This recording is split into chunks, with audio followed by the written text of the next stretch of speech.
দিদি, ও দিদি। মা নেই তো। মা নেই? ভাবলাম কাজ নেই, একটু তোর মায়ের সাথে গল্প করি। বসেই যাই, চল ওঠ, আমাকে একটু বসতে দে। তুই গিয়ে বিছানায় বস, আমি একটু টিভি দেখি। A few moments later. Smith, Kurkure খাচ্ছিস? চল একটু এখানে বসি, দে আমিও দে খাই দুটো। কুরকুরেটা নিয়ে নিল। A few moments later. Smith, তোর মা তো এখনো আসলো না।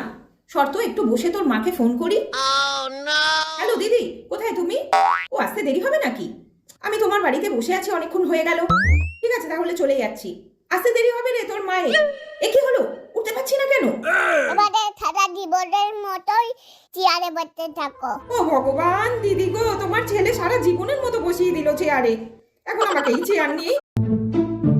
দিদি,